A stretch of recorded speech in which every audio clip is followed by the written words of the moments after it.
maghdubi 'alaihim waladdallin. Amin.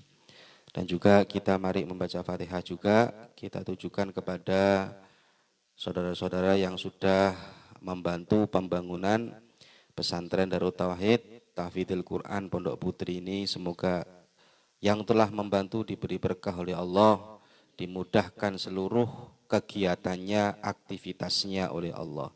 Al-Fatihah. A'udzu billahi minasyaitonir rajim. Bismillahirrahmanirrahim.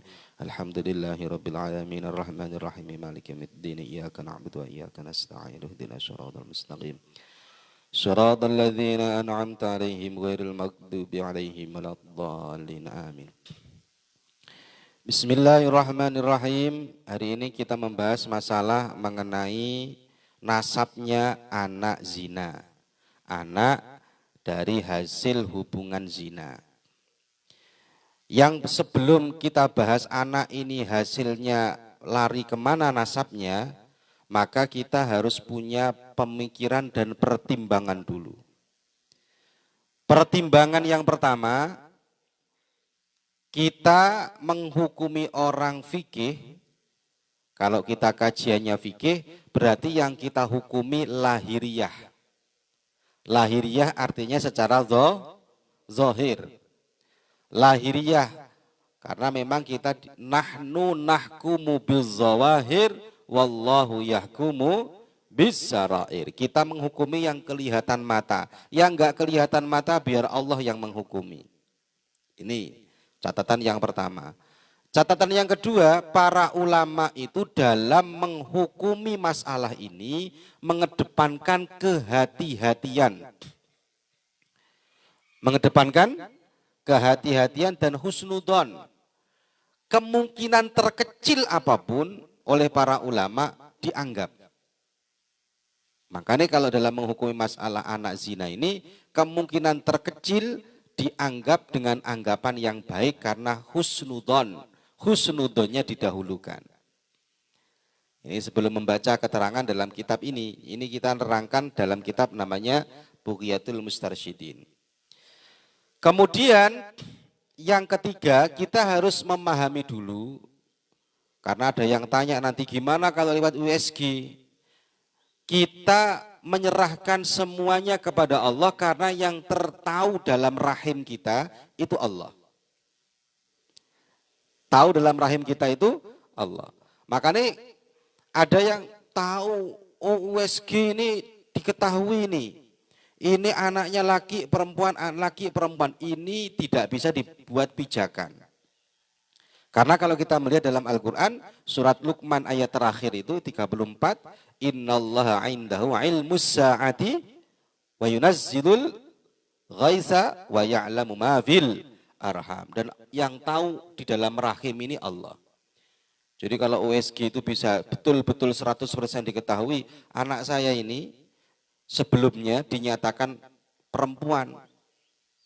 UJ itu dinyatakan perempuan. Lahir dapat 1 bulan, laki-laki. Nah ini kan berarti belum tentu juga. Makanya mendahulukan itu semua dalam memahami masalah ini. Dan yang perlu kalian ketahui lagi, ingat-ingat, masa paling sedikit hamil, ini tulisin rek ya. Sebelum ini kalau kalian mau memahami ini dulu, ini paham dulu. Masa paling sedikit hamil itu 6 bulan. Masa paling sedikit hamil, aqallul hamli. Kebiasaan orang yang hamil, rata-rata orang hamil, orang mengandung kemudian melahirkan itu rata-rata 9 bulan. Rata-rata. Paling lama 4 tahun. Nah sekarang saya nggak akan membahas yang 4 tahun ini. Karena sudah sepertinya saat ini sudah nggak akan mungkin kita bahas yang 4 tahun. Saya hanya akan membahas yang 6 bulan saja pembahasan kita. Untuk menilai anak ini nasabnya kemana. Anak zina itu pada intinya, aslinya, nasabnya kepada ibunya. Ingat-ingat, makanya hati-hati rek. Zina itu dosa paling besar. Dosa besar itu termasuk dosa zina. Dosa termasuk dosa besar itu dosa zina. Anak yang dilahirkan yang mestinya nasabnya ke bapaknya, kalau orang berzina itu hukum awalnya itu nasabnya ke ibunya. Terus kalau nasab ke ibunya, siapa besok yang menjadi wali nikah? Yang menjadi wali nikah besok adalah hakim atau KUA. Itu makanya itu awalnya. Hanya saja kalau seandainya, lah sekarang ini diandaikan. Seandainya sekarang ada perempuan, ini mulai ditafsir ya, mulai keterangannya mulai diterangkan dengan benar ini. Jadi pada awalnya memang pada intinya anak yang hasil zina itu tidak bernasab kepada bapaknya. Tetapi tidak bernasab kepada yang menzinai maksudnya. Tetapi bernasab kepada ibunya. Kalau bernasab kepada ibunya berarti harusnya ini nanti kalau nikah juga ruwet. Ruwetnya gimana? Ruwetnya pasti tidak ada walinya. Walinya siapa? Hakim. Sekarang permasalahannya dalam kitab ini. Ini banyak terjadi di daerah-daerah kita. Anak yang hasil dari zina itu belum tentu tidak punya bapak. Iling-iling, catat ini dalam otak kita. Jangan disalahkan anaknya enggak salah apa-apa, emak sing salah. Ya, anak tidak toro lagi ya. Sing salah emak bi bapak kurang ajar iki. Ya, anaknya jangan disalah-salahkan. Mbak, minta tolong Mbak suruh matikan sepeda itu. Ganggu. Jadi yang salah bukan bapaknya. Yang salah bukan anaknya. Itu loh ya. Nah, yang perlu kita ketahui adalah penting ini kalian ketahui. Ini terjadi di mana-mana. Ketika ada wanita yang sudah hamil. Wes hamil. Ada perempuan yang sudah hamil di luar nikah. Perempuannya sudah di luar nikah. Ada perempuan yang sudah hamil di luar nikah, kemudian dikawinkan. Ini kan banyak kejadian. Ngandung kadek, meredek ya, bekabin. Mau dikawinkan dengan yang menghamili ataupun yang tidak menghamili, maka hukumnya seperti ini. Ingat-ingat. Ketika ada perempuan yang sudah hamil di luar nikah, berarti anu kadek jambi selake. Itu ya. Diajar dulu. Hamil dinikahi, larinya nasabnya kemana ini nanti anaknya? Maka lihat ini. Yang pertama, larinya nasabnya tidak kepada bapaknya, tapi larinya nasabnya kepada ibunya. Kalau anak ini lahir dan setelah dimungkinkan imkanil ijtima, hubungan suami istri, nikahnya jam 6 sore. Terus masuk kamarnya jam 9 malam. Ngapain masuk kamar? Masuk kamarnya jam 9 malam, maka hitungannya mulai jam 9 malam tadi itu, paham nggak? Memungkinkan berhubungan suami istri jam 9 malam.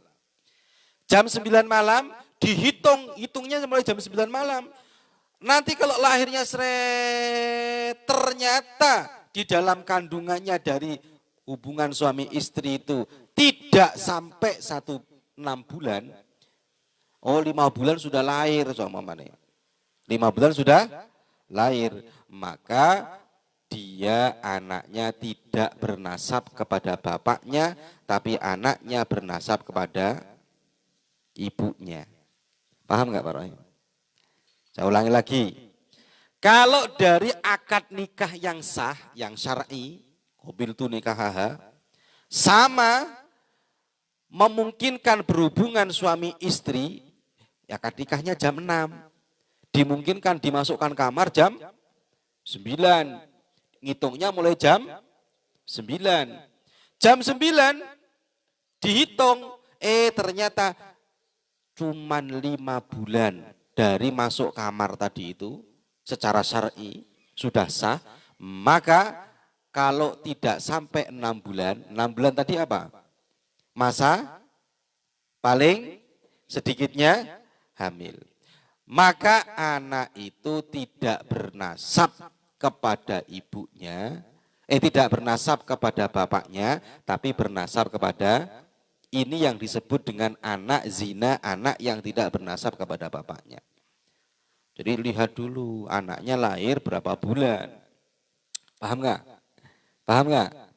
Nah, tulis. Kemudian bernasab kepada bapaknya, tapi hanya secara dohir. Secara dohir toh.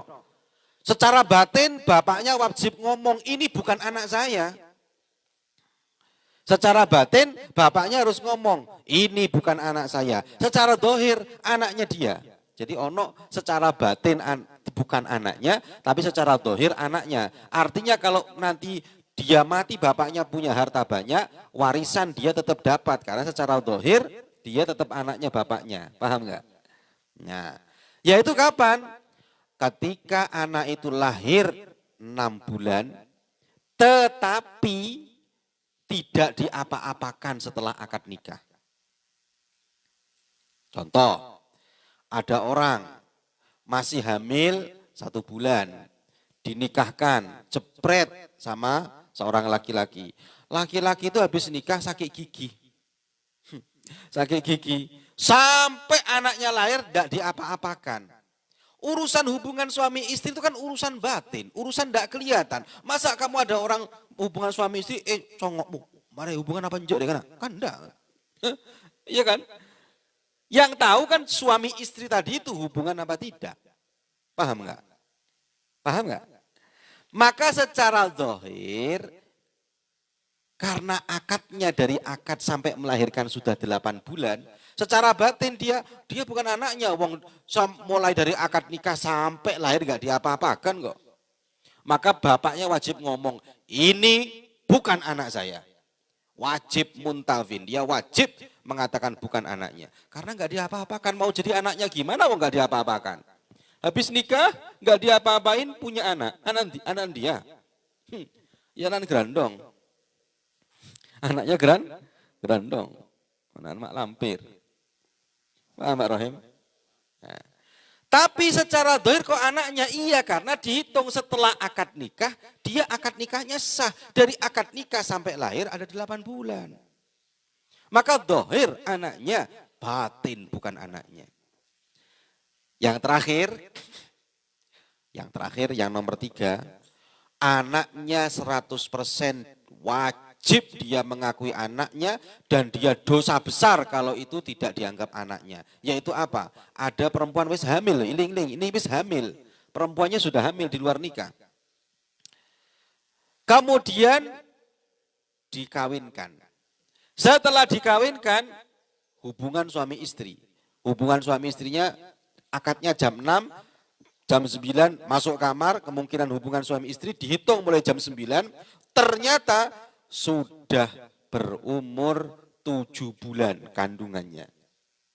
Nah, berarti mungkin masih hamil 2 bulan atau 1 bulan setengah. Ngerti, 1 bulan setengah ini dikawinkan ini, akhirnya dikawinkan. Setelah dikawinkan dihitung, 7 bulan. Setelah 7 bulan lahir anaknya. Dari pernikahan yang sah dan hubungan suami istri yang sah, yang syar'i, yang boleh.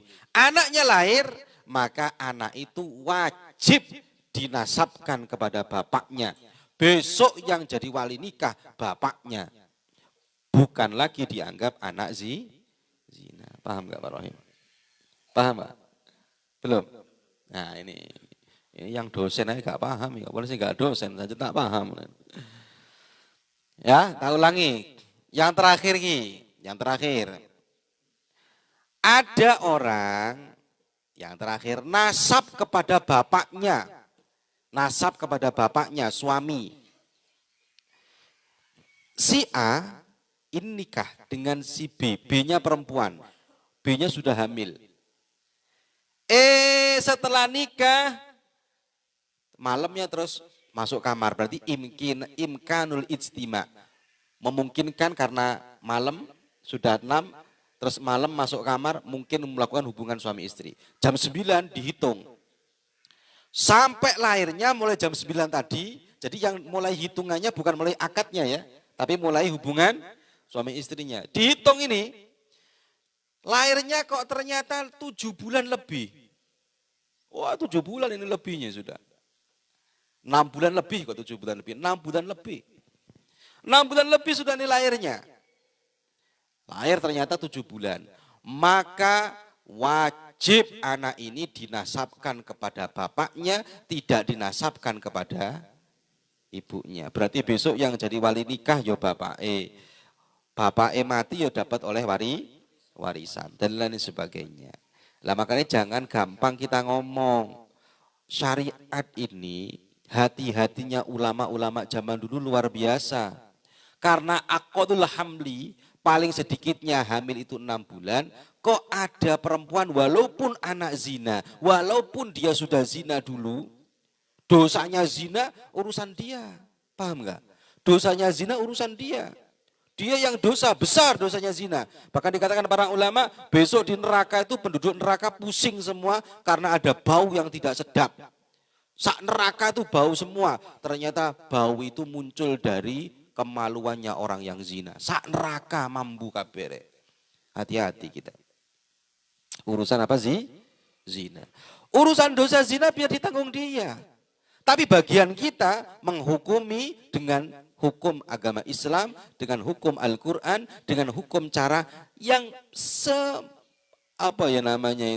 memungkinkan mungkin kalau memang itu bisa nasab ke bapaknya, dinasabkan ke bapaknya. Contoh tadi itu. Ini ada orang lahirnya 6 bulan, tapi dia sudah hamil. Gitu. Secara akal, kalau sudah hamil dinikahkan nggak mungkin dibuahi lagi, betul nggak? Nggak mungkin dibuahi lagi, wong sudah hamil. Tapi ulama-ulama zaman dulu luar biasa, mengedepankan yang namanya akhlak, mengedepankan yang namanya husnudon. Oh mungkin itu masih lari ke bapaknya walaupun dia hamil. Karena ternyata hamilnya lebih dari 6 bulan. Gitu. Sudah hamil dia. Sudah hamil. Terus bapaknya ada setelah sah nikah masuk spread. Secara akal nggak mungkin ini jadi anak. Ya anaknya yang pertama yang zina tadi itu. Tapi karena ulama zaman dulu mengedepankan husnudonnya, mungkin juga anaknya. Karena dia lahirnya aqallul hamli. Karena dia masih mendapatkan paling sedikitnya hamil. Nanti yang ditanyakan lagi begini. Loh Gus, itu ya apa? Katanya kalau hamil itu nggak boleh dinikahkan. Pernah dengar ya? Namanya masa iddah. Orang masa iddah itu ketika, kan gini, masa iddah itu ada yang 3 kali suci. Ya enggak? Dicerai, suaminya masih ada 3 kali suci, dia masih haid. Ada yang 4 bulan 10 hari, kalau suaminya mati. Kalau hamil, waktu hamil dicerai, maka nunggu sampai melahirkan. Jadi orang hamil nikah itu enggak sah. Orang hamil nikah itu enggak sah. Tapi ini kalau ada orang hamil dinikahkan, sah apa enggak? Hamil yang di luar nikah itu enggak ada masa iddahnya. Jadi seakan-akan di dalam perutnya itu dianggap tidak ada anaknya. Yang dianggap masa iddah, jadi iddah itu mulia. Iddah itu mulia, diperuntukkan untuk hubungan yang mulia. Ring-ring. Sesuatu yang mulia diperuntukkan untuk hubungan yang mulia. Mula hubungan sekedek, hubungan yang tidak mulia, maka tidak ada masa iddahnya. Kenapa? Karena hubungannya sudah tidak dianggap oleh syar'i. Makanya orang yang hamil di luar nikah tadi, dia nggak ada masa iddahnya. Kenapa nggak ada masa iddahnya? Karena dia dianggap tidak mulia hubungannya. Makanya perempuan yang hamil di luar nikah boleh dinikahkan. Kenapa? Karena dalam perutnya dianggap tidak ada. Anaknya dianggap tidak ada, hubungannya nggak mulia, nggak dimuliakan oleh syariat. Jadi kalau ada yang tanya, loh ini kok orang hamil dinikahkan, boleh apa tidak? Lah itu lihat dulu. Kalau hamilnya di dalam pernikahan yang sah, maka tidak akan sah nikahnya. Anak uang suaminya mati atau suaminya diceraikan sama suaminya, mati diceraikan. Masih dalam hamil kawin. Ya makanya siapa saja yang mengawinkan tidak akan sah. Kalau di dalam pernikahan yang sah. Paham Pak Rahim? Saya ulangi yang terakhir ini, diingat-ingat. Buka catatannya lagi. Yang pertama, kalau lahirnya di bawah 6 bulan, maka bernasab kepada siapa? Ingat-ingat, bernasab. Jawaban sing kompak. Kalau ada anak lahir, anak zina, setelah dinikahi yang sah oleh seorang laki-laki, ternyata lahirnya dari pernikahan yang sah dan berhubungan suami istri itu, ternyata lahirnya di bawah 6 bulan, maka nasabnya kepada siapa? Ibunya. Bagus. Pertanyaan kedua, kalau lahir di atas 6 bulan dan setelah dihubungi lahirnya 7 bulan, setelah didukul, maka nasabnya kepada bapaknya, ya, suaminya, zohir batin. Ada hanya akad saja, akad tok, tidak diapa-apakan, lahir sampai 8 bulan, lahirnya lebih dari 6 bulan, maka dinasabkan kepada siapa? Hanya secara dohir ayahnya, tapi secara batin bukan anaknya. Syariat nganggapnya zohir, tetap nahnu nahkumu bil zawahir. Secara dohir dia dapat warisan, tapi secara batin dia bukan anaknya. Ya bukan anaknya, wong nggak diapa-apakan kok tiba-tiba punya anak. Tapi secara dohir anaknya, wong dia orang kita lihat, nggak suruh lihat hubungan suami istrinya, lihat akadnya. Maka kalau sudah seperti itu, ya paham nggak? Jadi secara dohir dia anaknya, karena lahirnya di atas 6 bulan. Tapi kan nggak diapa-apain. Habis nikah nggak diapa-apain. Edina, sabuk gelundungakin. Nggak diapa-apakan. Lahirnya dari akad nikah 8 bulan. Secara dohir anaknya. Secara batin wajib dia mengatakan ini bukan anak saya, bukan anaknya. Oh kamu gak ngapa-ngapain sama saya kok punya anak. Gendeng apa ini? Gitu ya. Nah ini, dari sinilah para ulama menghukumi yang namanya anak zina. Makanya besok kalau sudah pulang sampai ditanya sama orang, neka lembek, kan sering-sering ya. Saya ini sering turun di masyarakat terus ditanya, ini Gus ini dulu Gus sayanya anak zina ini Gus. Mau dikawinkan, nggak bisa bapaknya. Celuk bapaknya dipanggil. Manggilnya jangan ada orang banyak. Pak sampean dulu, iya Gus, dulu rasain kade. Rasain kade nih Gus pas, kan yang kemodung Pak Gus. Terus lahirnya berapa bulan Pak? Lahirnya dulu 5 bulan, ada, bukan anak sampean Pak. Lahirnya berapa bulan Pak? Iya Gus saya tahu dia hamil, dosa lah ya. Jangan ngomong nggak dosa. Perzinahan itu dosa besar. Urusan tanggungan dosanya biar dia. Terus setelah itu langsung dinikahkan. Ternyata di dalam kandungan setelah saya nikah 8 bulan. Lebih dari hubungan suami istri. Ya wes, sampai tetap walinya. Jadi belum tentu anak zina itu pasti tidak punya bapak. Paham ya? Anak zina itu belum tentu pasti tidak punya bapak. Kadang-kadang juga bisa punya bapak, tapi lihat masa hamilnya ketika hamil dalam pernikahan yang sah. Paham? Paham nggak ini? Ini mengenai masalah wanita yang di luar nikah. Anak yang lahir di luar nikah itu. Semoga barokah, semoga manfaat. Ini yang ditanyakan Ustadz Andri kemarin tentang mengenai masalah anak itu. Ini semoga barokah, semoga manfaat. Kita baca Fatihah untuk orang tua kita. Semoga urusannya dimudahkan oleh Allah Subhanahu wa taala. Qadaya hajatina wa hajatikum. Dan untuk orang tua kita Al-Fatihah. A'udzubillahi minasyaitonir rajim. Bismillahirrahmanirrahim.